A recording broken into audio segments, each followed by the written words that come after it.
श्री हरि ग्रंथ भक्तमाल से श्री विष्णु जी के यज्ञ अवतार की कथा को सुनेंगे। स्वयंभू मनु और उनकी पत्नी शतरूपा जी, इन दोनों की पुत्री आकुति, जिनके पति रुचि प्रजापति थे, इन दोनों से ही परम पुरुष साक्षात यज्ञ स्वरूप धारी भगवान विष्णु उत्पन्न हुए। यज्ञ स्वरूप धारी पुरुष को स्वयंभू मनु जी अपने साथ ले गए।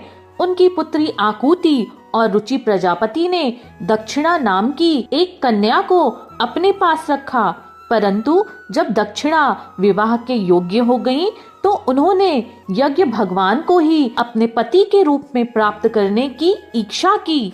तब मनु जी के पास से आकर यज्ञ पुरुष ने दक्षिणा से विवाह किया। वर्णन आता है, जब स्वयंभू मनु ने समस्त कामनाओं और भोगों से विरक्त होकर राज्य का त्याग कर दिया और अपनी पत्नी शतरूपा जी के साथ वन में तपस्या करने को चले गए। वन में जाकर सुनंदा नदी के तट पर एक पैर पे खड़े रहकर 100 वर्षों तक दोनों ने भगवान की घोर तपस्या की। मनु और शतरूपा जी जब एकाग्रचित भक्ति से भगवान की स्तुति में लीन थे, में भूखे दानव और राक्षस उनको खाने के लिए उन पर टूट पड़े। यह देखकर अंतर्यामी भगवान यज्ञ पुरुष ने अपने पुत्र याम नामक देवताओं के साथ वहां प्रकट होकर स्वयंभू मनु और शतरूपा की रक्षा की। सभी राक्षसों और असुरों का संहार कर डाला। इसके पश्चात वे सभी इंद्र के पद पर प्रतिष्ठित होकर